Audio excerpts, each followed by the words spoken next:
Good afternoon, ma'am. I am Eva Marie Maglangit, and today I will report about Lesson 1, Reforms for Basic Education Curriculum.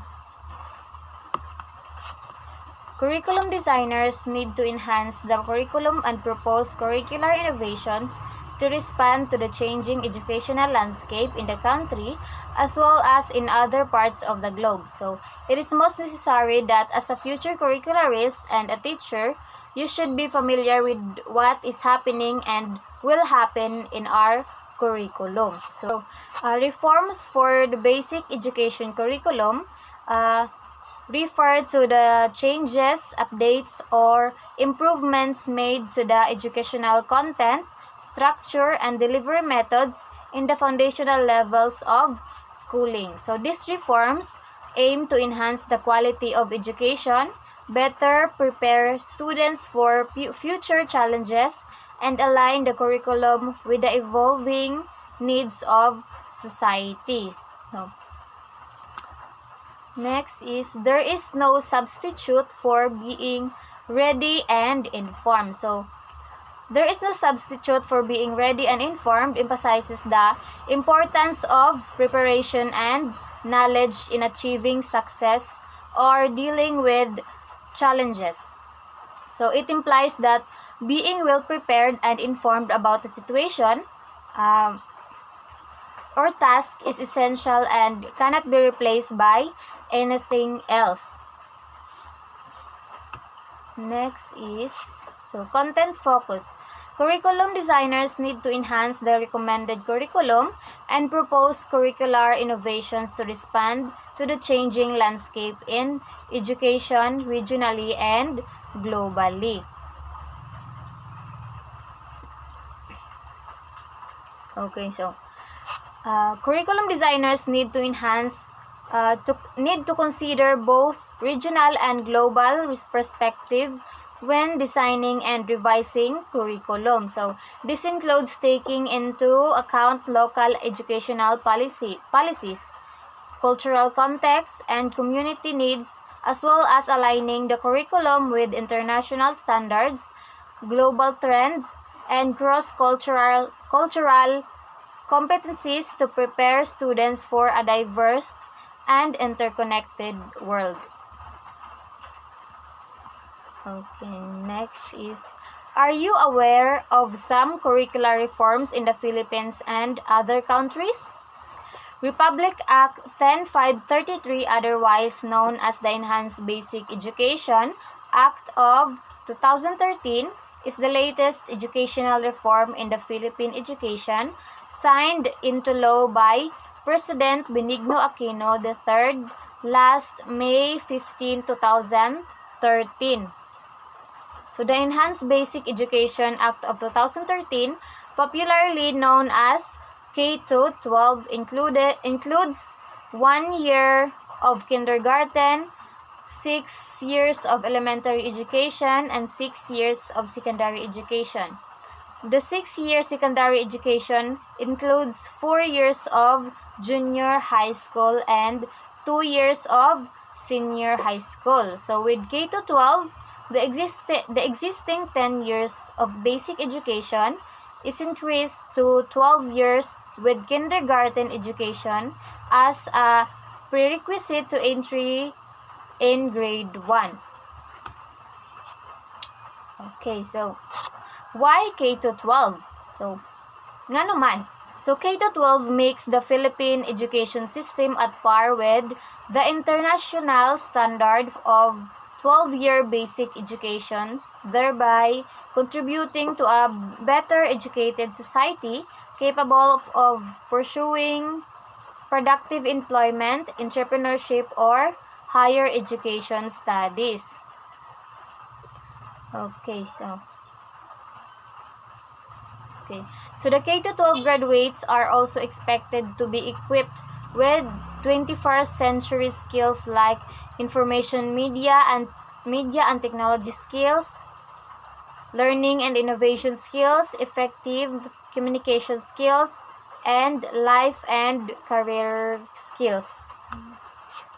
So, when K-12 was launched in 2012, many Filipinos were apprehensive because of the addition of 2 more years in secondary schooling. So daghan tong mga parents or mga students nga bagulbol bahin ani K-12 kay gadungag-dungag lang sa usa pa sa reason is nagdungag-dungag silang gasto or some said the additional 2 years are added burden for the average of Filipino family.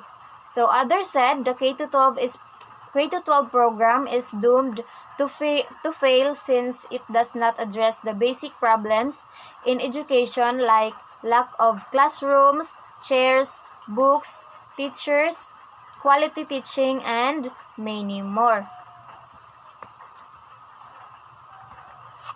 So next, let's consider the existing realities in Philippine education that became the basis of the K-12 implementation. So naatay duha ka existing realities in Philippine education nga maoy gibasihan sa pag-implement sa K-12.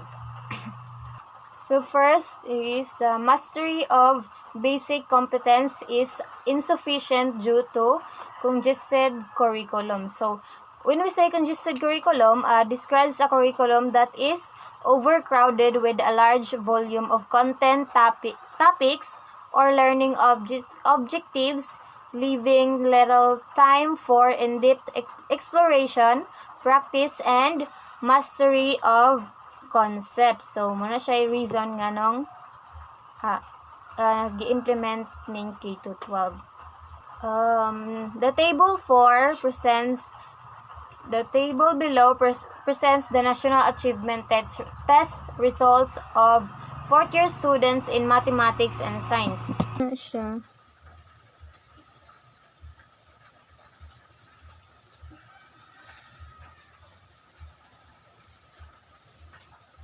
So in international examinations, the Philippines performed poorly as revealed poorly in 2003 TIMMS, or the Trends in International Mathematics and Science scores. So in grade 5 science and math, the Philippines ranked 23 out of 25 participating countries.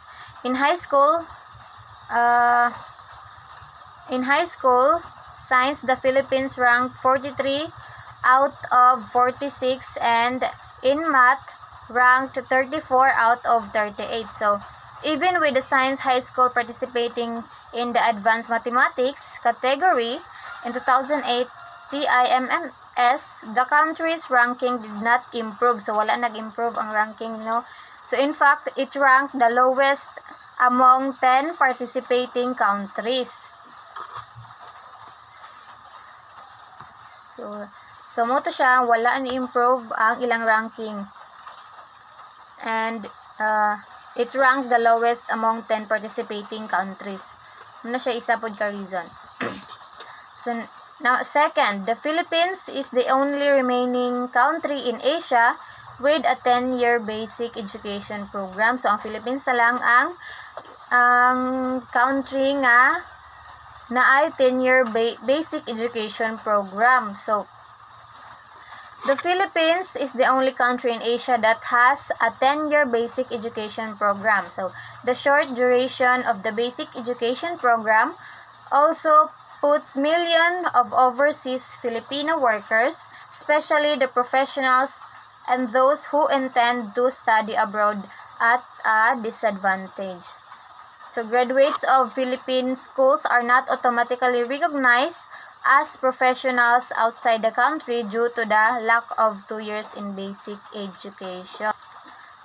So, Bologna Accord imposes 12 years of education for university admission and practice of profession in European countries. So, Washington Accord prescribes 12-year basic education as an entry to recognition of engineering professionals. So the recommendation to improve and to lengthen the short basic education in the Philippines has been given since 1925. So as one of the most well-studied reforms, recommendations of either adding or restoring 7th grade or adding an extra year to basic education have been put forward. So, tanaw na to dito sa Table 5.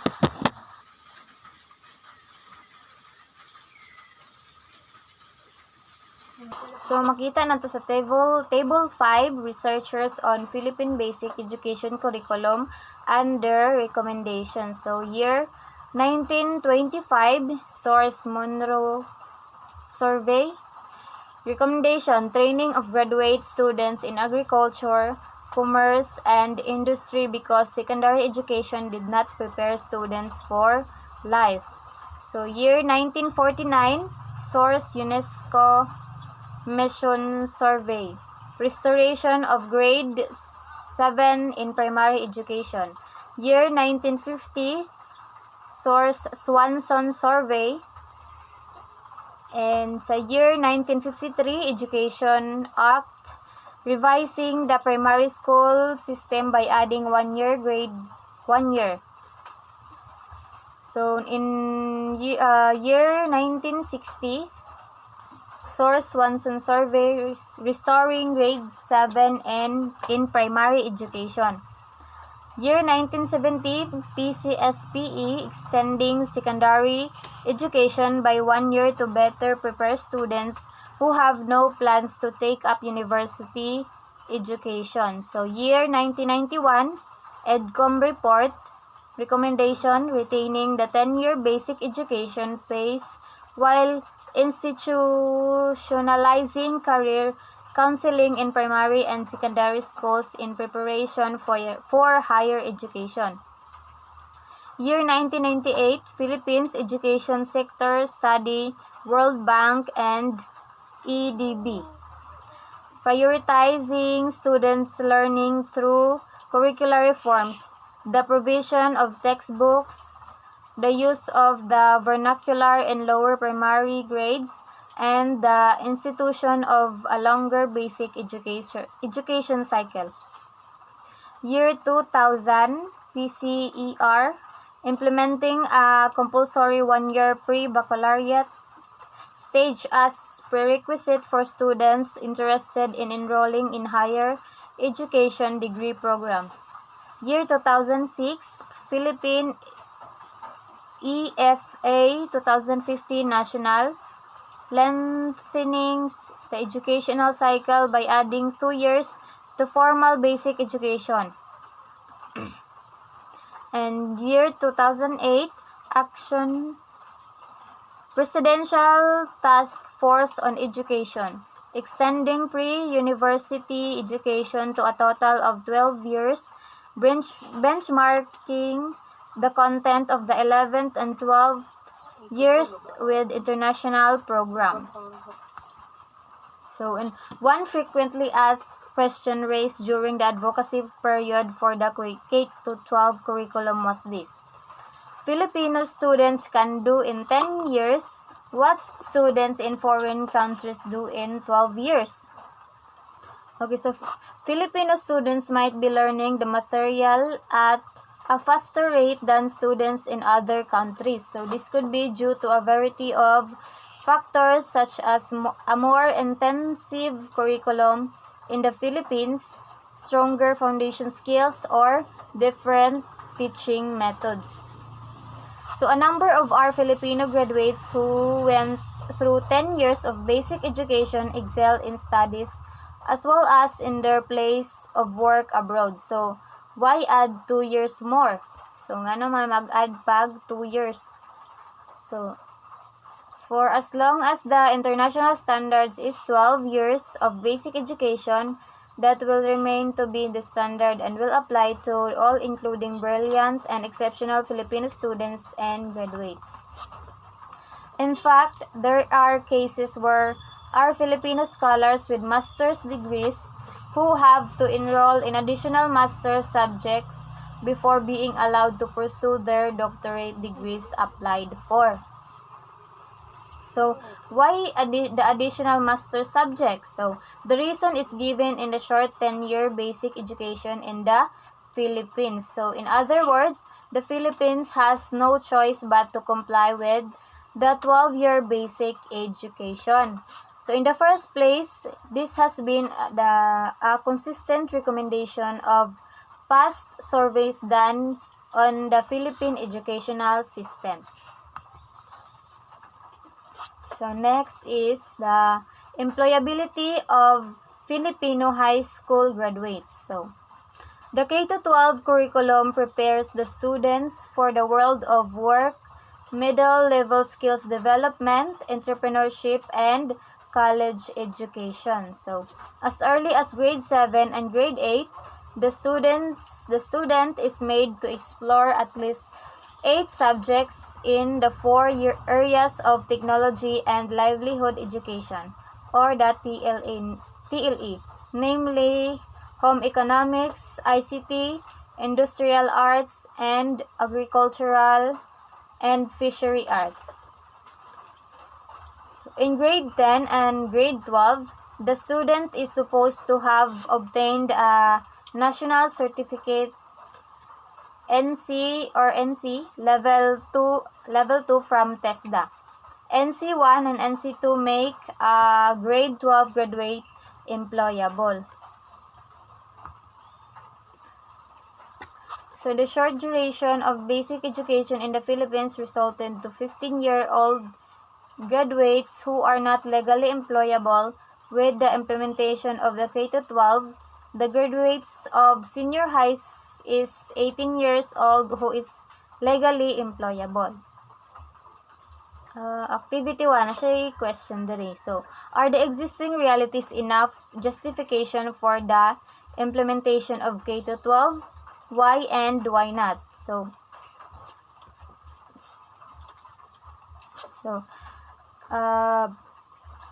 para sa kuha, yes, the existing realities enough justification for the implementation of K-12. K-12 adds 2 years of senior high school, potentially putting them on par globally and allowing for deeper mastery of skills. So, improve skills and preparations. So the additional years allow for a more comprehensive curriculum. Students can develop critical thinking, communication, and technical skills needed for further education or employment. Next is the K-12 curriculum. So Section 5 of the Enhanced Basic Education Act of 2013 stipulates the following curricular standards with the curriculum developers adhered to in crafting the K-12 curriculum. So, the curriculum shall be learner-centered, inclusive, and developmentally appropriate. So, this statement means that the educational curriculum should prioritize the needs and interests of the learners, tailoring the content and teaching methods to their individual abilities and preferences. It also emphasizes creating an inclusive environment that accommodates diverse learners, ensuring equal access to education for all. Additionally, the curriculum should be designed in a way that aligns with the developmental stage and readiness of the students, fostering their growth and learning at an appropriate pace. So next is, the curriculum shall be relevant, responsive, and research-based.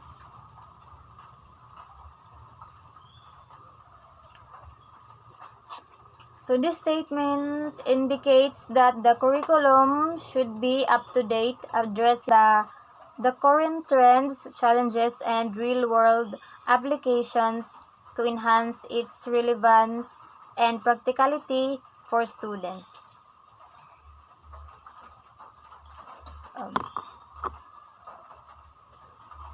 It should also be responsive to the evolving needs of learners and the demands of society. So adapting to changes and incorporating feedback to stay effective. Furthermore, a research-based curriculum integrates evidence-based practices and educational research findings to ensure that teaching strategies and content are informed by proving methods and best practices.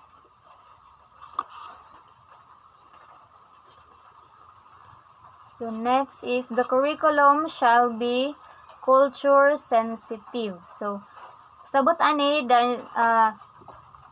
which means that instruction must respect the cultural identities of the learner. So i-accept na kung unsa ang ilang mga cultures and dapat pantay-patay sila bisag unsa man ang ilang culture.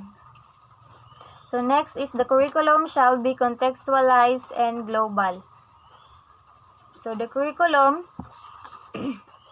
shall be contextualized and global means that the educational content should be connected to the local content while also considering global perspective and trends. So for instance, incorporating cultural references and examples relevant to the students' community while also addressing global challenges such as climate change or globalization in the curriculum. So next, the curriculum shall use pedagogical approaches that are constructivist, inquiry-based, reflective, collaborative, and integrative.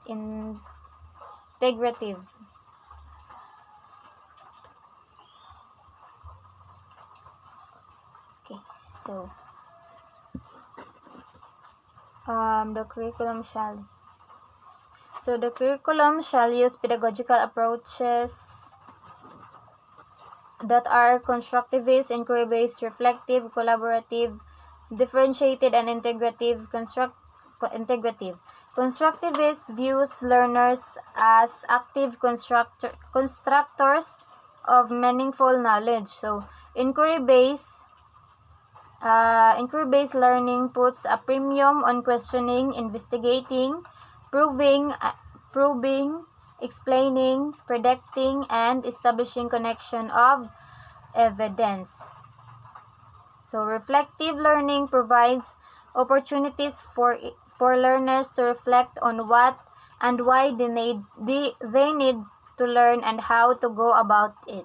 So collaborative and integrative. A collaborative approach allows learners to share ideas between and among themselves, thus developing the value of cooperation, respect, camaraderie and tolerance. So next is the curriculum shall adhere to the principles and framework of mother tongue-based multilingual education or MTB-MLE, which starts from where the learners are and from what they already knew, proceeding to the known to the unknown. Instructional materials and capable teachers to implement the MTB-MLE curriculum shall be available. So next is the curriculum shall use the spiral progression approach to ensure mastery of knowledge and skills after each level. So this pedagogical feature follows the idea that concepts are introduced at an early age and depend in succeeding years. And next, the curriculum shall be flexible enough to enable and allow schools to localize, indigenize, and enhance the same based on their prospective educational and social context. So the production and development of locally produced teaching materials shall be encouraged and approval of these materials shall devolve to the regional and division education units.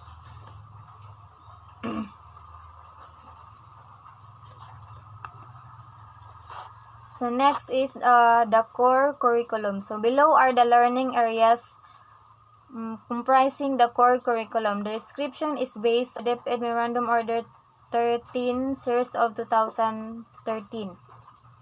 So the senior high school curriculum. So there naatay 4 tracks in senior high school. First is the academic track, textbook track, sports and arts, and design track. So the nasay 4 strands of academic track. So ang una is ang STEM, or ginatawagan siya tag science, technology, engineering, and math. Siya STEM. Second is HUMS, humanities and social sciences. Number 3, ABM, accounting, business, and management. Last is GAS, or the general academic strand. So muna sila ang upat ka strand sa academic track. So the senior high school curriculum has a total of 31 subjects. The 31 subjects are grouped into 15 core subjects, 7 contextualized applied subjects, and 9 specialization subjects. So 15 ka core subjects, 7 ka contextualized and applied subjects, and 9 specialization subjects.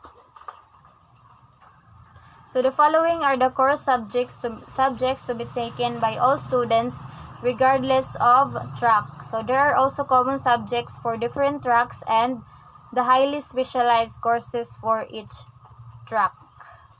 So language. So core subjects: language, oral communication, reading and writing, communication at pananaliksik sa wikang Filipino at kulturang Filipino. Humanities, 21st century literature from the Philippines and the world. Contemporary Philippine arts from the regions. Communication, media and information literacy.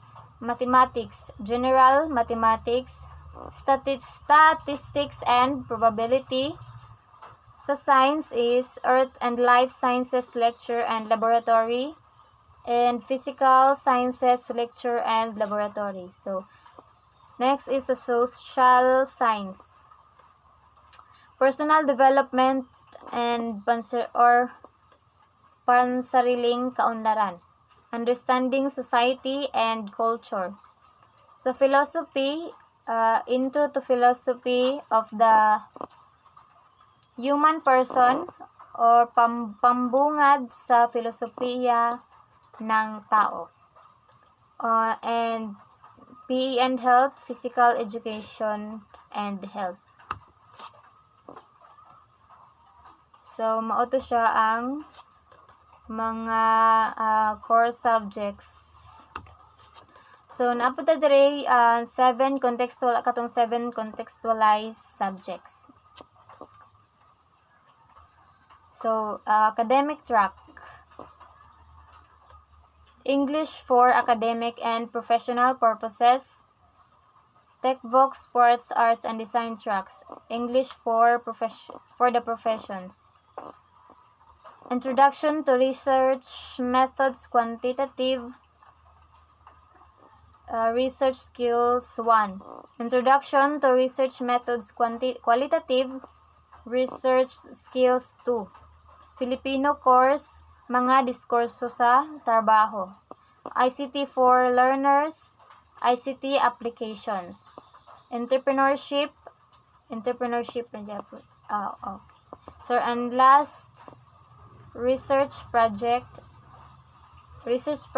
or culminating activity.